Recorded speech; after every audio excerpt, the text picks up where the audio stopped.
When you see Bryan Cranston today, the Emmys, the critical acclaim, the respect of millions, you might think his path was a straight line to the top, but his story was anything but straight.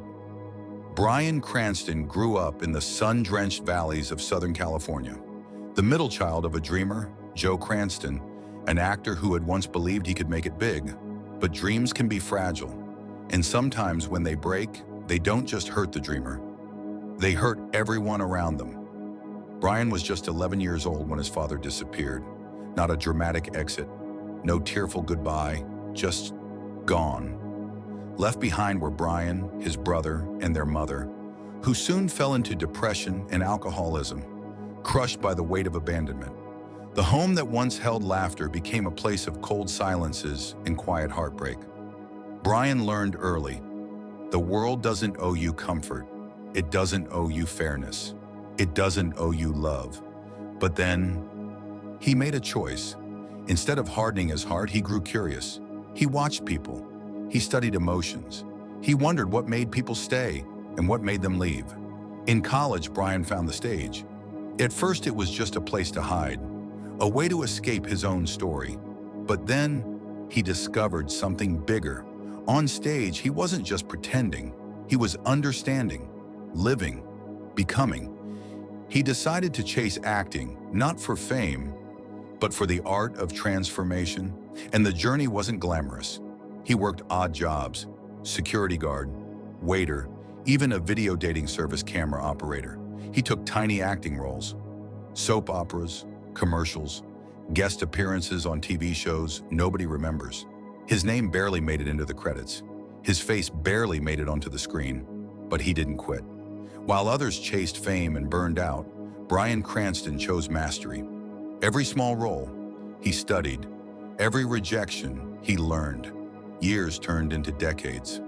Friends gave up. Dreams died around him, but he kept going.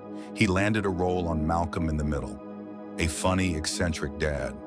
And for the first time, the world started noticing the man who had been invisible for so long. But even then, Bryan Cranston knew comedy was just one side of the human heart. Inside him was a storm the world hadn't seen yet. Then came the call. A new show, a risky idea, a chemistry teacher turned meth kingpin. It sounded ridiculous, it sounded dangerous. And Bryan Cranston said yes, because he understood Walter White. He understood what it meant to be invisible, what it meant to feel powerless, what it meant to crave transformation. Not out of greed, but out of survival. He poured his life into the role.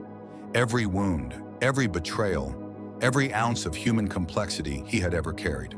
And the world watched, spellbound, shocked, moved. Breaking Bad wasn't just a show, it was a masterclass in storytelling.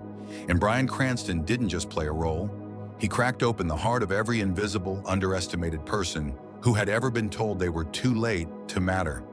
And when the awards came, when the critics finally stood in ovation, Bryan Cranston didn't gloat. He didn't shout, "Look at me now." Instead, he quietly thanked the pain, the loneliness, the long, hard years, because he knew, without them, he could never have become who he was. Bryan Cranston's story teaches us this. It's not about being discovered. It's about discovering yourself. It's not about the world finally seeing you. It's about staying true when no one is looking. Dreams delayed are not dreams denied. And greatness, true greatness, belongs to those who endure when the lights are off, when the applause is silent, when the only voice cheering is your own. This is Chronicles of Spirit.